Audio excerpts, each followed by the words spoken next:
समोर येते बोगस पीक विमा रॅकेटचा सामवर पर्दाफाश करण्यात आलेला आहे। बोगस पीक विमा घोटाळ्याची व्याप्ती आता वाढलेली आहे। एकट्या नाशिक जिल्ह्यामध्ये 3500 हेक्टरवर कांद्याचं पीक दाखवून विमा काढण्यात आलाय।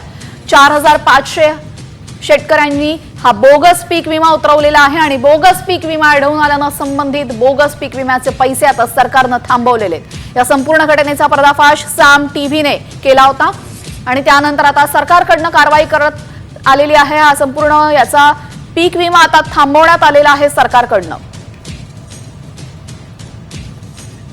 या संदर्भात कृषी उपसंचालक जगदीश पाटील यांच्याशी बातचीत केलेली आहे। आमचे प्रतिनिधी अभिजित सोनावणे यांनी पाहूयात।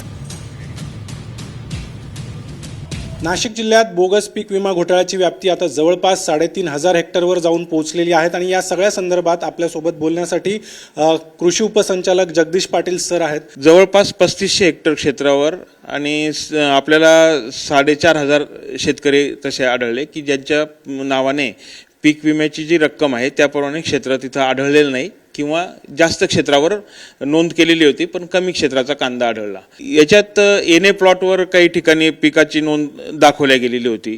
काही ठिकाणी 40 आरचा उतारा असताना म्हणजे लागवड 40 आर 1 एकरची असताना 1.5 एकरपर्यंत लागवड करण्यात आढळलेली होती आणि त्र्यंबक तालुक्यामध्ये आणि नाशिक तालुक्यामध्ये कांदा पीक लागवड नसताना कांदा पिकाची नोंद केली गेली होती।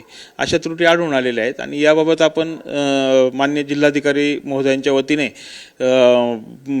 याच्यात सीएससी सेंटर धारकांना पण आपण याबाबत सूचना केलेल्या आहेत की यापुढे पीक विमा भरताना स्वयंघोषणापत्र घेतल्याशिवाय, शेतकऱ्याचा अर्ज असल्याशिवाय आणि उतार्यावरची नोंद असल्याशिवाय याची खात्री करूनच पीक विमा भरण्यात यावा। कॅमेरामन प्रवीण काळबांडेसह अभिजित सोनवणे, साम टीव्ही, नाशिक।